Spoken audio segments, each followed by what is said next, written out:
श्री स्वामी समर्थ अवधूत चिंतन श्री गुरुदेव दत्त। प्रथम आपल्या चॅनल मध्ये तुम्हा सर्वांचं खूप खूप मनापासून स्वागत आहे।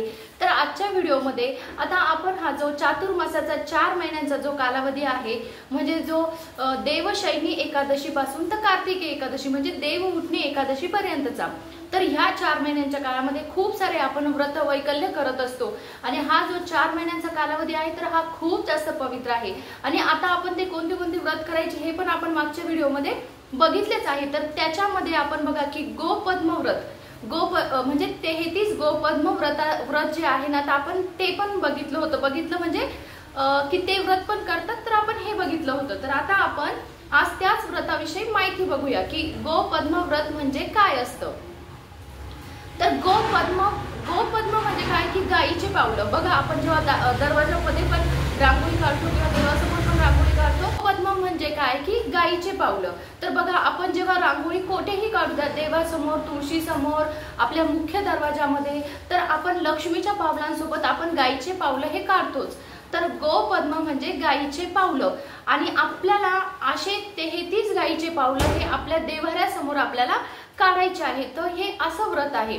तर आता हे व्रत कसं करायचं, आता त्याच्या आधी की बघा गोपद्म म्हणजे काय की गायीचे पावलं, म्हणजे विचार करा हे व्रत हे किती महत्त्वाचं असेल, की आपल्या संस्कृतीमध्ये गायीला किती जास्त महत्त्व आणि किती पवित्र मानलं गेलं आहे।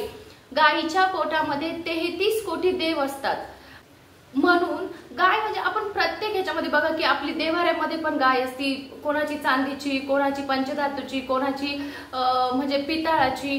तर अशी आपण देवाऱ्यामध्ये देखील गाय आणि वासराची स्थापना करत असतो आपण। तर अशी ही जी गाय आहे ना, तर ह्या गायीला खूप जास्त महत्त्व आहे। तर म्हणजे की गोपद्म म्हणजे आता ज्या गायीच्या पोटामध्ये 33 कोटी देव आहेत, तर अशा आपण गायीच्या 33 जे पावलं काढणार आहोत, तर त्याचा असा समज असतो की आपण 33 कोटी देवांची पूजा करतो ह्या 4 महिन्यांमध्ये, म्हणजे आपण 33 कोटी देवांची पूजा करतो।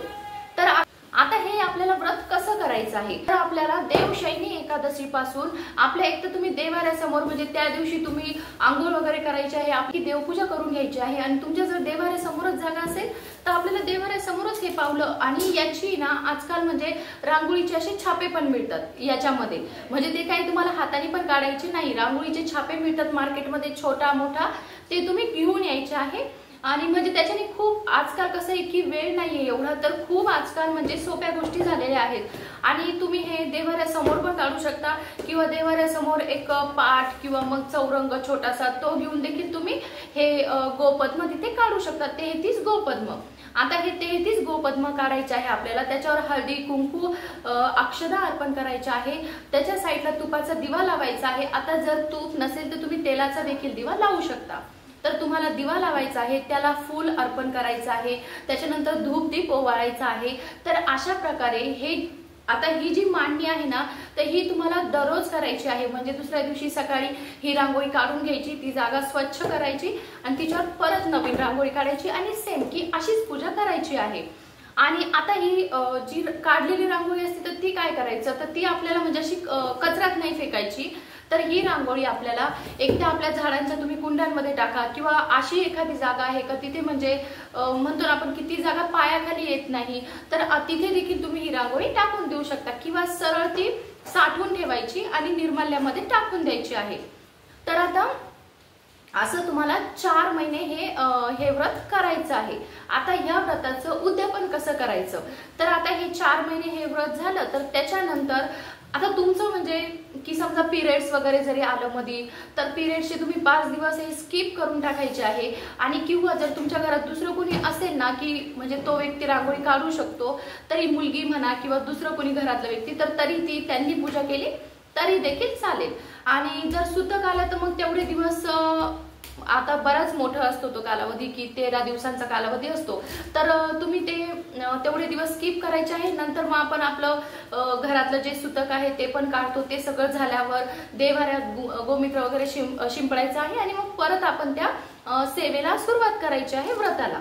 तर आता हे झालं. आता याच्यानंतर उद्यापन कसं करायचं, तर आता उद्यापनाला आपल्याला काय करायचं आहे की जी कार्तिकी एकादशी आहे किंवा तुमचं हे थोडंसं पुढे मागे जरी झालेलं असेल तरी काही हरकत नाही. आता तुमचं जेव्हा हे 4 महिने कंप्लीट होतील तर त्याच्यानंतर आपल्याला काय करायचं आहे की एक सवाशिनीला आपल्याला बोलवायचं आहे. तिला म्हणजे जेवण जे काही भाजी पोळी किंवा पुरण जे असेल ते, तर आपल्याला त्या दिवशी उद्यापनाच्या दिवशी सकाळी परत आपल्याला हे गोपद्म काढायचे आहे, त्याची पूजा करायची, धूप दीप दाखवायचं आणि त्याला जो नैवेद्य बनवला आहे तुम्ही तो नैवेद्य दाखवायचा आहे. आणि त्याच्यानंतर मग आपल्याला एक सवाशीण बोलवायची आहे.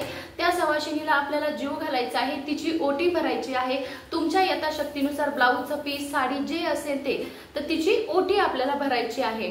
तर अशा प्रकारे हे व्रत आपलं मग कंप्लीट होतं. तर खरंच हे व्रत खूप जण दरवर्षी करतात आणि याचा खूप चांगला अनुभव आहे. तर त्याच्यामुळे म्हणजे विचार करा तुम्ही की 33 कोटी देवांची पूजा आपल्याकडून होती आणि हा जो 4 महिन्यांचा जो कालावधी असतो ना, तर तो खूप पवित्र असतो. याच्यामध्ये आपल्याला म्हणतो ना सकारात्मक ऊर्जा ही खूप जास्त प्रमाणात असते. तर त्याच्यामुळे ह्या व्रताचे खूप चांगले अनुभव आहेत. आणि खरंच तुम्ही हे व्रत तसं पण आपण देवासमोर रांगोळी तर काढतोच ना, तर ती रांगोळी म्हणजे ती पण तुम्ही काढत असाल तर ती पण काढा, पण तसंच ही पण त्याच्यासोबत काढली तर असं काही फरक नाही पडत. म्हणजे खूप जण देवासमोर रांगोळी ही काढतातच, तर तिच्यासोबत आपण ही पण रांगोळी काढायची आहे. तर अशा प्रकारे तुम्ही हे 4 महिन्यांचं हे व्रत करून बघा, याचे अनुभव खूप चांगले आहेत. तर झालेली सेवा आपण स्वामींच्या चरणी रुजू करूया. भेटूया अशाच एका नवीन व्हिडिओ सोबत. व्हिडिओ आवडली असेल तर व्हिडिओला लाईक करा, चॅनलला सबस्क्राईब करा. श्री स्वामी समर्थ.